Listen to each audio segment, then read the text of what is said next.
Hey guys, so look, Loren Lorosa has aired her very first episode of her new podcast. It is absolutely amazing. She talks about her career journey from TMZ to where she is now. Of course, she talks about all the drama at the Breakfast Club, her new walk with God. Hey, come in, let's talk about it. This is the Demia Avery Show, hosted by Demia Avery, where some of your favorite entertainers, celebs, and entrepreneurs come to highlight all of their many talents.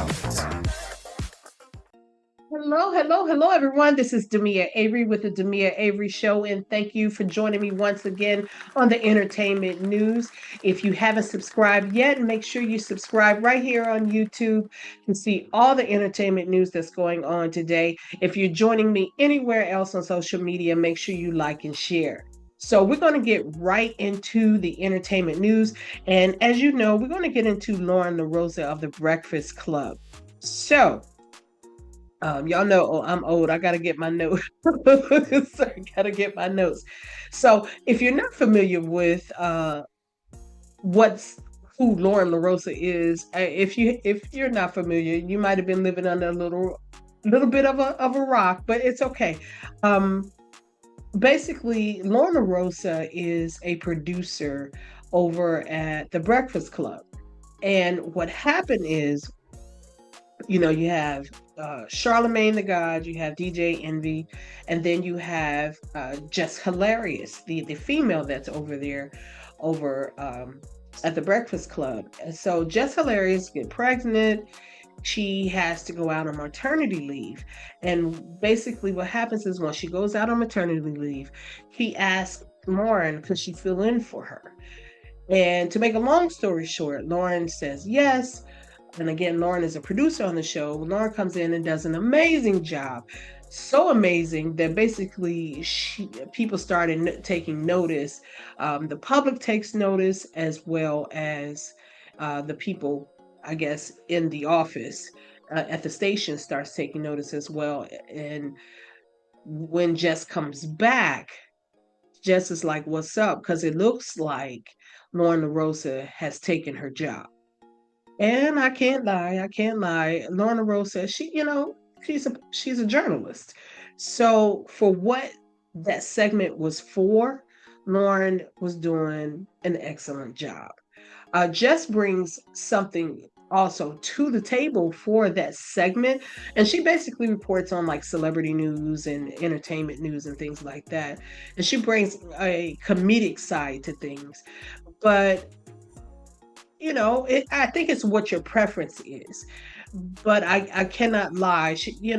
Lauren did an excellent job. Just does a different type of job. So anyway, um, what the drama is Jess goes on her social media. She's frustrated because she's and confused because she notices when she comes back, Lauren is not leaving. It's not leaving. And she's like, well, wait a minute, am I getting replaced? You know, eh, she can be on the show, but scoot over. you know. Um, but so she goes to air on her social media, she airs out her frustrations. Nobody's got her back. She doesn't know what's going on, yada yada yada. And she goes on a serious rant and um and I guess she's in the comments too, and she's seeing all these people saying how great Lauren is. And, anyways, when she comes to the station the next day, of course, Lauren is pissed because she's like, "Look, I'm just trying to do my job." I don't know what in Lauren's intentions were. I think she's just a good journalist. But anyway, so there's this whole beef the next day on the Breakfast Club. They aired everything out actually on air. And so they have this big argument and blow up on air. It ended well eventually, and they trying to work their way through it. I don't know if you can tell, is there still a little tension there? But maybe if you're just looking for the tension, but they seem to be working out okay. And it looks like it's going to be four of them now. But even though it's going to be four of them now, um, Lauren has inked herself a podcast of her own. So that's what this is all about. So Lauren did her first episode of Lauren with the latest episode of her own. So she's in her house and she's talking about everything that she's been feeling. And I loved it. It's personal, it's emotional. Again, she talks about her walk from TMZ and how she went from that to where she is now. She actually talks about her spiritual journey and how she begins to cry, and she's saying that she asked God, she to have a relationship with him again, and she begins to get really emotional about that because she said her life changed once she gave her life back to God. And she talks about that, and then she was not expecting to uh for she knew she would do a good job, I guess, at when she got the job at the Breakfast Club, but she had never thought that she would her career would be in front of the camera. So this time she is the subject. She's not reporting on it. She's the actual subject. And so she's just explaining how hard this was for her and the trials that she's going through with that. And, just listening to her, I don't think she had ill intentions. I think she was just good at her job. So if you want to fault her for being good at her job, it is what it is. And if she's that type that, I'm going to get forward regardless, I can't really fault her for that. I mean, don't hurt anybody in the process, but don't lessen your shine either. So good for her, good for her. So if you want to go check her out, I say, support her, support Jess Hilarious. Yeah, although she has an amazing following. So, both ladies are equally amazing. So, that's that. All right. So we're going to go on to the next thing. Okay, so Damon Wayans was on Club Shay Shay. I love the Wayans family. I love the closeness that they have, the bond that they have. And I mean, you hear stuff about them, gossip about them every now and then. Um, but for the most part, they keep a lot to themselves, which I think is pretty cool.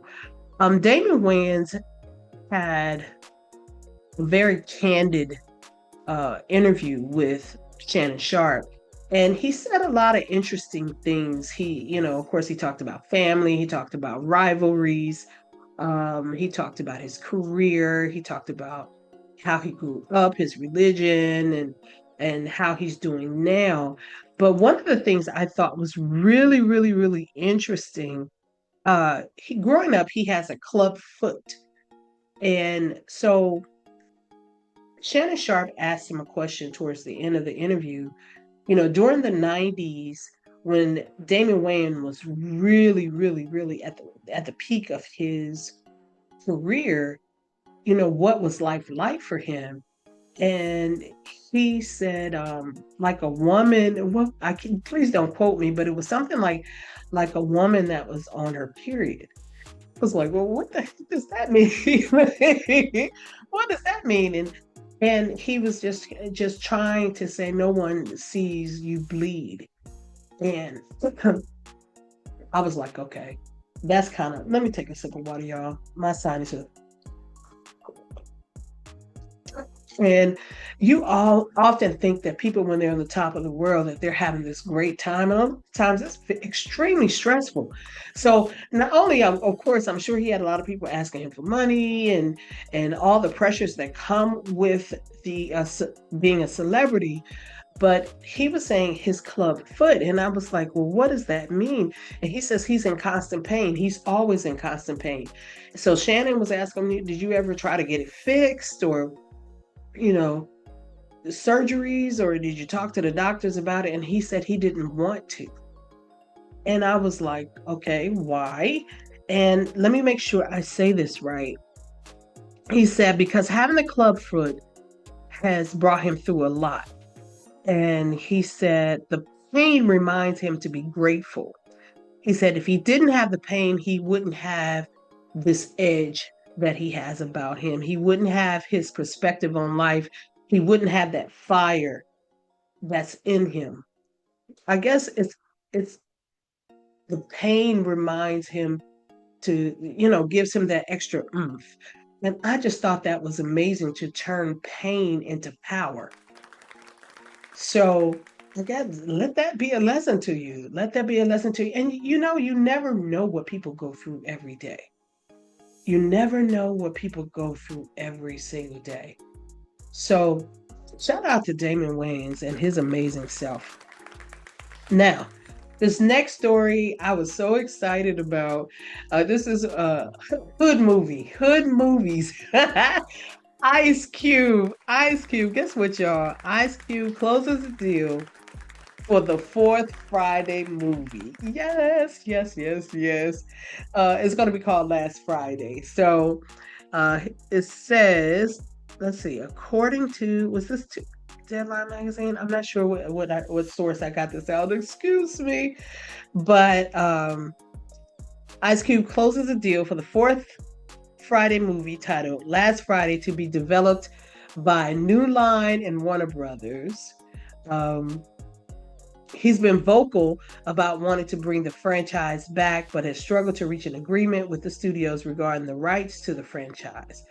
But now he has reached the deal, so we're gonna get another Friday out of the deal.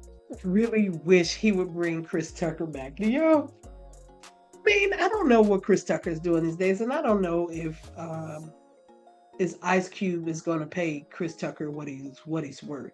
I mean, I know Chris Tucker is not hasn't really been doing any movies, but he's still got. I wonder, does he still got to get paid that Rush Hour money?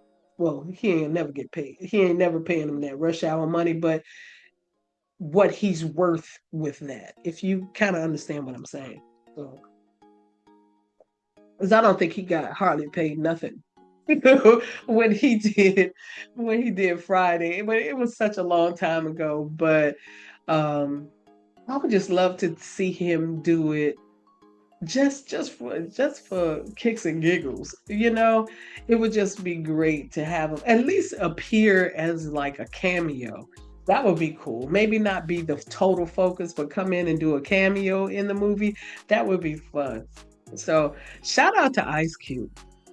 So last story is for all you Michael Jackson fans. It looks like the biopic, according to Deadline Magazine, the Michael Jackson biopic Michael will be split into two parts. So they're having problems with, first of all, it's so daggone long, and rightfully so. If you're doing it right and not condensing it down to a small little movie.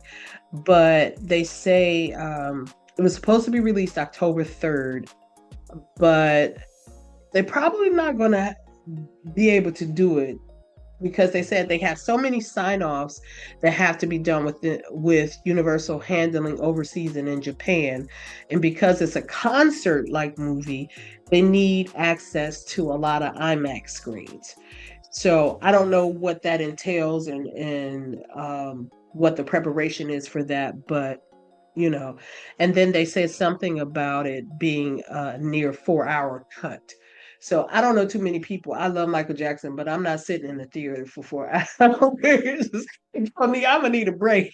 I'm gonna need a pee break. I had to say it. Oh, okay, a bathroom break. I need a little bit of a break.